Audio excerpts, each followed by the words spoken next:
हे लेझिक तर आता त्याचे एवढे ॲडव्हान्समेंट झाले आहेत. आता कॅटरॅक्ट ही वर्षानुवर्ष होत असलेली सर्जरी आहे की ज्याच्यामध्ये आपण तो मोतीबिंदू काढून टाकतो. ती आता त्याच्यामध्ये काय नवीन ॲडव्हान्समेंट आहे? किती सेफ आहे? किती वेळ लागतो? आणि डाऊन टाईम किती आहे? हो, हा ना खूप महत्त्वाचा प्रश्न आहे. कारण प्रत्येकाला कधी ना कधीतरी कॅटरॅक्ट होणारच. Yes yes. सी कॅटरॅक्ट करताना ना आपल्याला ना पेशंटला 2च डिसिजन्स घ्यायचे असतात. पहिली गोष्ट म्हणजे ऑफकोर्स डॉक्टर ठरल्यानंतर, पण पहिली गोष्ट म्हणजे टेक्नॉलॉजी कुठली वापरायची आणि दुसरी गोष्ट म्हणजे लेन्स कुठली वापरायची. टेक्नॉलॉजी ना 3-4 प्रकारच्या टेक्नॉलॉजीज आहेत, पण सगळ्यात ज्या 2 जास्ती प्रचलित आहेत ते फेको इमल्सिफिकेशन किंवा शॉर्ट फॉर्म फेको, पण हे आपलं मराठी फेको नाही, इंग्लिश फेको आहे ते. आणि दुसरी गोष्ट म्हणजे लेझर. आता लेझर डेफिनेटली जास्ती सुपिरियर आहे, कारण त्याच्याने ना सेफ्टी भरपूर प्रमाणाने वाढते, पण क्वालिटी पण लेझरमुळे वाढते, प्रिसिजन वाढतं. बऱ्याच वेळेला पूर्वी फेकोलाच लेझर म्हणायचे, तर त्यामुळे पेशंटला लेझर आणि फेको दोन्ही वेगवेगळं आहे की नाही हे समजलं पाहिजे. तर ऑपरेशन झाल्यानंतर कसं समजणार? लेझर केलं तर मला पेशंटला 2 ऑपरेशन थिएटरमध्ये घेऊन जायला लागतं आणि फेको केलं तर एकाच ऑपरेशन थिएटरमध्ये घेऊन जायला लागतं. सिम्पल, म्हणजे बाकी काही करायचीच म्हणजे समजायचीच जरूर नाही. तर लेझर आहे ना डेफिनेटली जास्ती चांगलं आहे.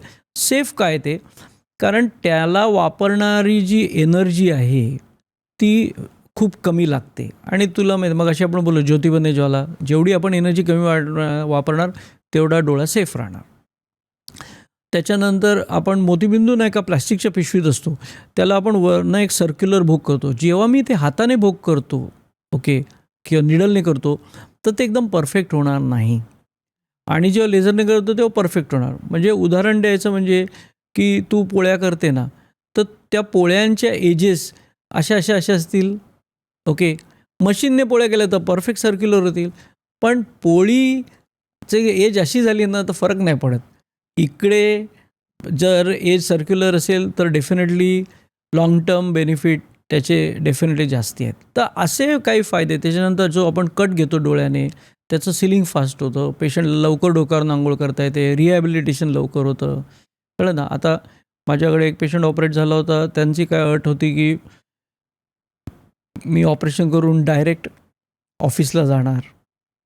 अशा लोकांसाठी कळलं ना, फास्ट रिहॅबिलिटेशन पाहिजे.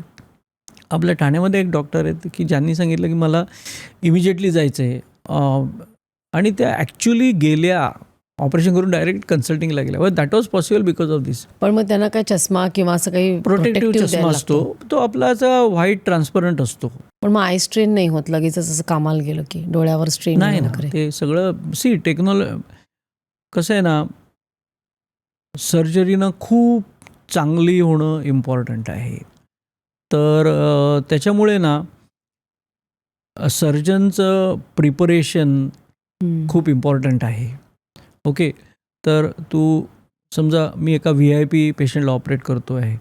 आता VIP म्हणजे वेगवेगळे VIP. मी तुला तो प्रश्न विचारणारच होते की सगळ्यांना माहिती आहे की एकनाथ शिंदे यांच्या डोळ्याचं ऑपरेशन तू केलंस, तर एक प्रकारचं प्रेशरच येत असेल नाही का ते, की शेवटी आपल्या चीफ मिनिस्टर जे आहेत त्यांचे डोळे, त्याच्यावर तू ऑपरेट करणार, म्हणजे केवढं मोठं ते तुझ्यावर आलेलं प्रेशर आहे. बाहेर 100 लोक जमलेले असतात.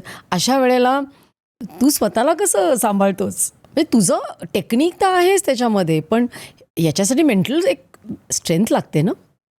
ॲक्च्युली मी पहिले तुला 2-3 गोष्टी सांगतो. फर्स्ट थिंग म्हणजे ना, he was a very good patient. त्यांनी ना ऑपरेशन करताना, टेस्ट करताना त्यांचं वेट अजिबात थ्रो केलं नाही, घाई नाही, काही नाही. नाही, तुम्ही करा, हू की चू नाही, एकदम व्हेरी गुड. सो पेशंटचं कॉपरेशन व्हेरी इम्पॉर्टंट. दुसरी गोष्ट म्हणजे ना, इम्पॉर्टंट सर्जरीज ना त्याचे वेगवेगळे प्रकार असतात. एक म्हणजे लोकांसाठी VIP, दुसरी गोष्ट म्हणजे माझ्यासाठी VIP. ते माझं जवळच्या मित्राचा मुलगा किंवा मला आवडणारी माणसं, हे सुद्धा. म्हणजे मला एक पर्टिक्युलर गोष्ट आहे, मला like I have a special rapport with him, म्हणजे मला हे जेन्युइनली आवडतात. ते लोक माझ्यासाठी VIP होतात किंवा कॉम्प्लिकेटेड केसेस. तर या सर्व सर्जरीसाठी ना प्रिपरेशन करणं खूप इम्पॉर्टंट आहे. ओके. आणि ते प्रिपरेशन व्यवस्थित केलं ना तर टेन्शन येत नाही.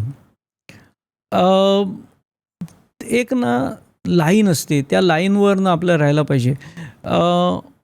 फिअर पण नाही पाहिजे आणि कॉम्प्लेसन्सी पण नाही पाहिजे. ते मध्ये बरोबर तिकडे आलं ना की ते जमतं. तर माझं तयारी आहे ना 2 लेव्हलवर होते. पहिली गोष्ट म्हणजे फिजिकल लेव्हलवर आणि मग मेंटल लेव्हलवर.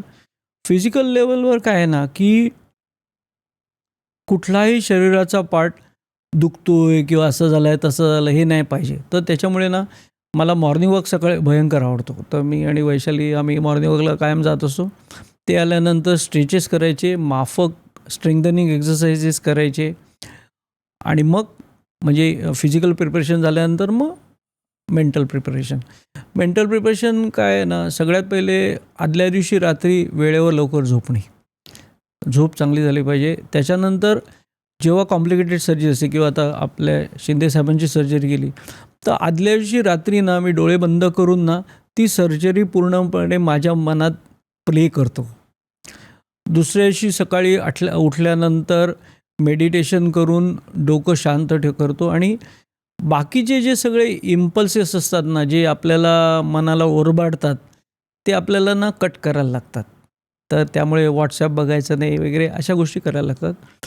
आणि त्याचप्रमाणे ना अजून ना मन एक आपलं एक फनी असतं माहिती आहे ना, की काहीतरी विचित्र गेम्स खेळत असतं. तर फॉर एक्झाम्पल सचिन तेंडुलकर आपल्याला माहिती आहे सगळ्यात ग्रेट, पण तो सुद्धा 90 आणि 100च्या मध्ये किती वेळेला आउट झालेला आहे. तर ती एक पर्टिक्युलर पॉईंटला म्हणजे सेंच्युरीच्या आधी कॉम्प्लेसन्सी किंवा प्रेशर येतं. कळलं ना? तर ह्या गोष्टी आहे ना आपल्याला बॅलन्स करता आलं पाहिजे. नाही, नाही असं नाही करायचं. We have to focus on the surgery. माझं कधी-कधी असं झालेलं आहे, की फोकस करायचं म्हणून इतकं जास्ती फोकस झालेलं की त्याच्यामुळे मी कॉम्प्लिकेशन करण्याच्या नादात आलेलो आहे. तर तो एक पर्टिक्युलर ती तारेवरची कसरत आहे ना, ती जमायला लागली ना, की मग कॉम्प्लिकेशन्स होत नाही. आणि आता इतके वर्ष प्रॅक्टिस करतोय ना, तर त्यामुळे मला टेन्शन आलं नाही. But I was alert. And सगळ्यात महत्त्वाची गोष्ट माहिती आहे ना, की प्रोसिजर एन्जॉय करणं. हं. ती तुला ना आपल्याला ना मनापासून आनंद झाला पाहिजे.